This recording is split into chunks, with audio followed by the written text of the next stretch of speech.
오늘은 2025년 부동산 시장 전망, 특히 다가오는 대선이 부동산 시장에 미칠 영향에 대해 이야기해볼까 합니다.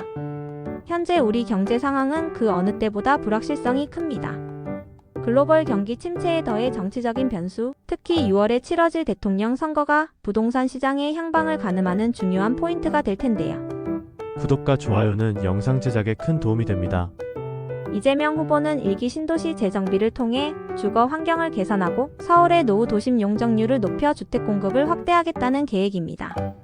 또한 교통이 편리한 스마트 신도시를 건설하여 미래형 주거 공간을 제공하겠다고 밝혔습니다.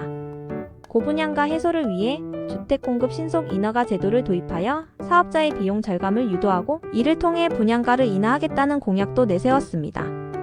반면 김문수 후보는 청년층을 위한 주거 지원에 집중하는 모습입니다. 333 청년주택 공급을 통해 최장 9년간 주거비를 지원하고 청년, 신혼, 육아 부부를 대상으로 20만 가구 주택을 공급하겠다는 계획입니다. 1인 가구를 위한 맞춤형 공공주택 특별 공급도 눈에 띄네요. 세제 혜택으로는 오피스텔을 세제상 중과 대상 주택수에서 제외하고 다주택자 중과 폐지, 종합부동산 세개편 등 부동산 시장 활성화를 위한 공약을 제시했습니다. 누가 당선되느냐에 따라 부동산 정책 방향이 크게 달라지겠죠.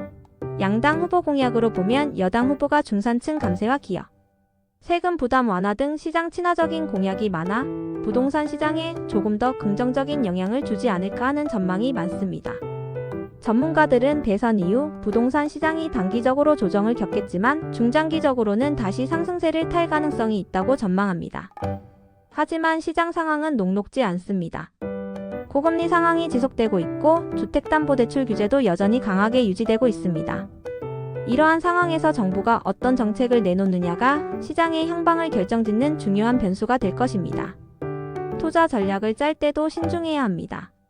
안전자산 선호 현상이 더욱 뚜렷해질 수 있고 재건축 투자는 더욱 꼼꼼하게 따져봐야 합니다. 공급 감소로 인해 신축 아파트 선호 현상은 더욱 심화될 것으로 예상됩니다. 결론적으로 2025년 부동산 시장은 대선 결과와 정부 정책에 따라 크게 흔들릴 가능성이 큽니다. 불확실성이 큰 만큼 전문가들의 의견을 참고하고 신중하게 투자 결정을 내리시길 바랍니다. 오늘 영상이 여러분의 현명한 판단에 조금이나마 도움이 되었으면 좋겠습니다.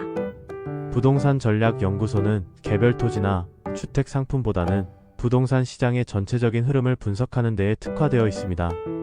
여러분들이 부동산 시야를 넓히는 데에 도움을 드리겠습니다.